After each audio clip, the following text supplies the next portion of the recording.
रात का समय था।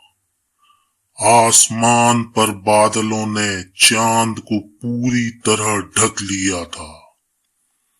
ठंडी हवाएं शमशान जैसी सिहरन पैदा कर रही थीं। गांव के किनारे स्थित वह पुरानी हवेली बरसों से वीरान थी। लोग कहते थे कि उस हवेली में कोई आत्मा रहती है। गांव के बच्चे को डराने के लिए बुजुर्ग अक्सर कहते थे, रात होते ही उस हवेली की खिड़कियों में लाल आंखें दिखाई देती हैं और जो भी अंदर गया कभी वापस नहीं आया। लेकिन शहर से आया अभिषेक इस तरह की कहानियों पर यकीन नहीं करता था। वह एक यूट्यूबर था और डरावनी जगहों की खोज करके वीडियो बनाता था। उसके दोस्त रोहित और काव्या भी उसके साथ थे। अभिषेक ने कहा, ये सब अंधविश्वास है। आज रात हम हवेली के अंदर जाकर सबूत जुटाएंगे। तीनों अपने कैमरे और टॉर्च लेकर हवेली की ओर निकल पड़े। जैसे ही उन्होंने हवेली का पुराना चरमराता गेट खोला, एक ठंडी हवा का झोंका उन पर पड़ा। ऐसा लगा जैसे हवेली खुद उन्हें अंदर बुला रही हो। हवेली के अंदर चारों ओर मकड़ी के जाले, टूटी हुई खिड़कियां और धूल से भरी पुरानी चीजें थीं। यह इस बात की गवाही दे रही थी कि बरसों से हवेली में कोई आता जाता नहीं है। काव्या ने धीरे से कहा, मुझे यह जगह बिल्कुल अच्छी नहीं लग रही, चलो वापस चलते हैं। लेकिन अभिषेक कैमरे में बोल रहा था, दोस्तों देखिए, यह वही हवेली है जहां आज तक कोई नहीं गया। आज हम इसको सच जानेंगे। तभी अचानक ऊपर की मंजिल से लकड़ी टूटने की कर्कश आवाज आई। रोहित डरते हुए बोला, शायद कोई जानवर होगा।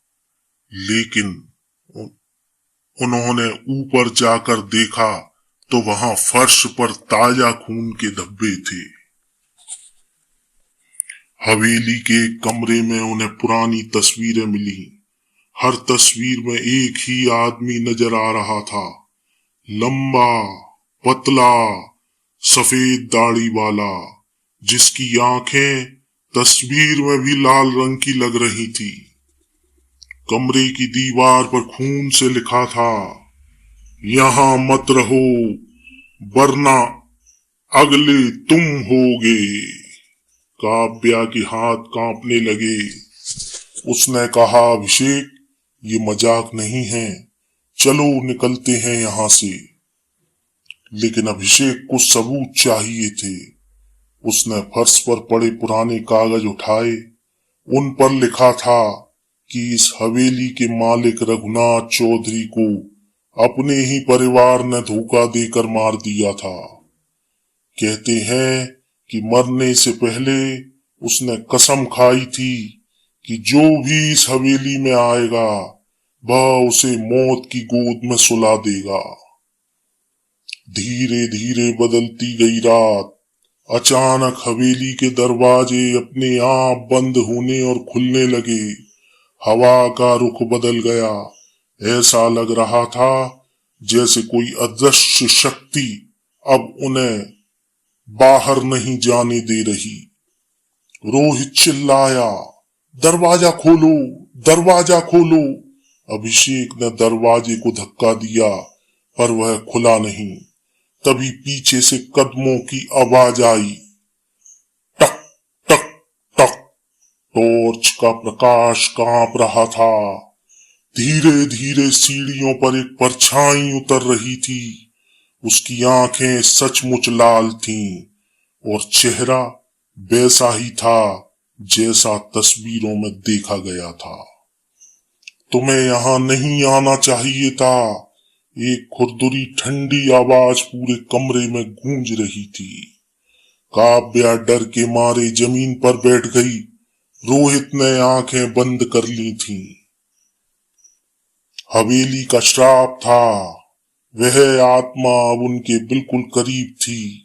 उसके हाथ खून से सने थे और चारों तरफ ठंडक बढ़ गई थी। मेरी नींद क्यों तोड़ी? आत्मा गरजती हुई बोली। अभिषेक कांपते हुए बोला, हम बस वीडियो बना रहे थे। अचानक कैमरा अपने आप ऑन हो गया और स्क्रीन पर वह आत्मा दिखने लगी, लेकिन उसके पीछे खड़े कई और चेहरे भी थे जो हवेली में मर चुके थे। उनकी आत्माएं थीं। दीवारें हिलने लगी। छत से धूल और पुरानी लकड़ी के टुकड़े गिरने लगे। काव्या चिल्लाई, हमें छोड़ दो प्लीज।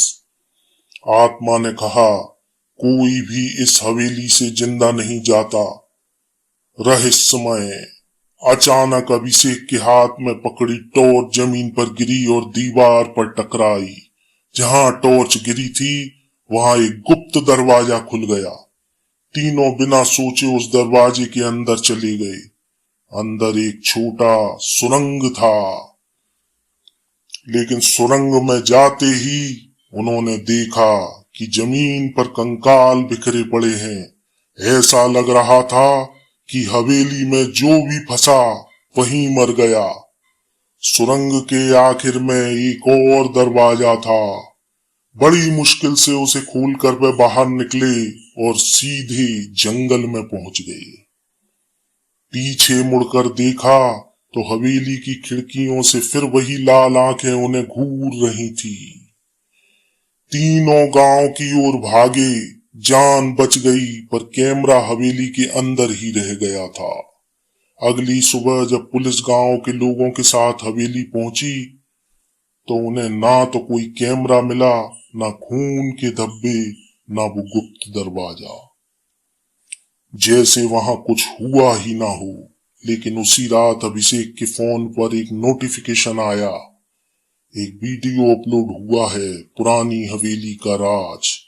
वीडियो खोला तो उसमें वही फुटेज थी, पर अंत में कैमरे में दिखाई दे रहा था कि हवेली की खिड़की से तीनों के चेहरे लटक रहे हैं, जैसे वे हवेली का हिस्सा बन गए हों।